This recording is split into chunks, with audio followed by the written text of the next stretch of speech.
આજના આધુનિક યુગમાં સ્કૂલમાં બાળકો ટિફિનમાં શું લઈ જાય છે? Burger, pizza, noodles, Chinese.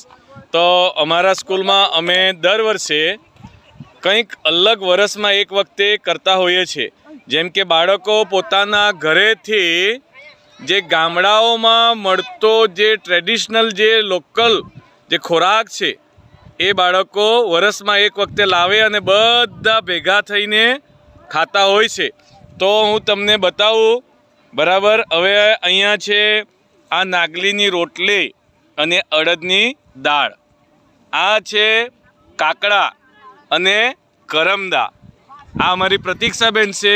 પ્રતીક્ષાબેન લાવેલી છે, આ દેખાય ને પ્રતીક્ષા, શું લાવેલી છે? શાની ચટણી? બોમ્બીલની. હા, બોમ્બીલ એટલે બુમલાની ચટણી. ઓકે. અને આ છે બુમલા. આ તમે જુઓ, આ શેકેલા બુમલા છે. આ શેકેલા બુમલા લાવેલા છે. પછી આ જમીનમાંથી નીકળેલા હોય તેને ઓરા કહેવાય ને, કંદમૂળ એટલે ઓરા. હા, આ બી તે એનું શાક છે. આ બાફેલા છે. આ ટેટો, આ વાસ્કલ, સફેદ નાગલીની રોટલી, આ સિમઢી નાનલી જે ઝીંગા હોય એ છે. આ સિમઢીની ચટણી, બરાબર.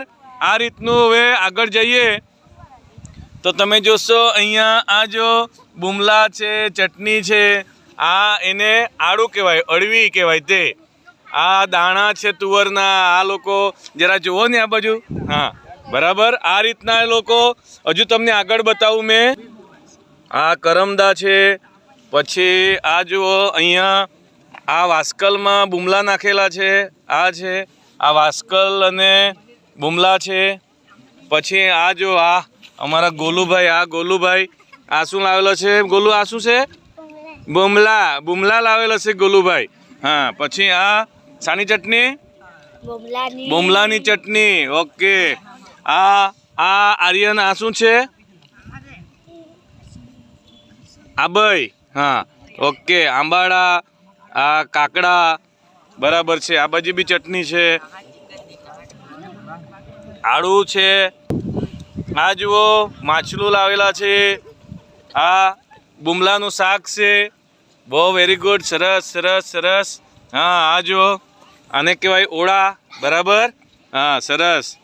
આ રીતના બધા છોકરાઓ વિવિધ વાનગીઓ લાવેલા છે અને બધા પોતપોતાની વાનગીઓ ખાય છે અને એન્જોય કરતા હોય છે, જેથી એમને યાદ રહે કે ગામડાઓમાં શું મળે છે. બર્ગર, પીઝા ખાવા કરતાં આ જો આ ડેમમાંથી મળેલી નિહવા કહેવાય નાની માછલીઓ,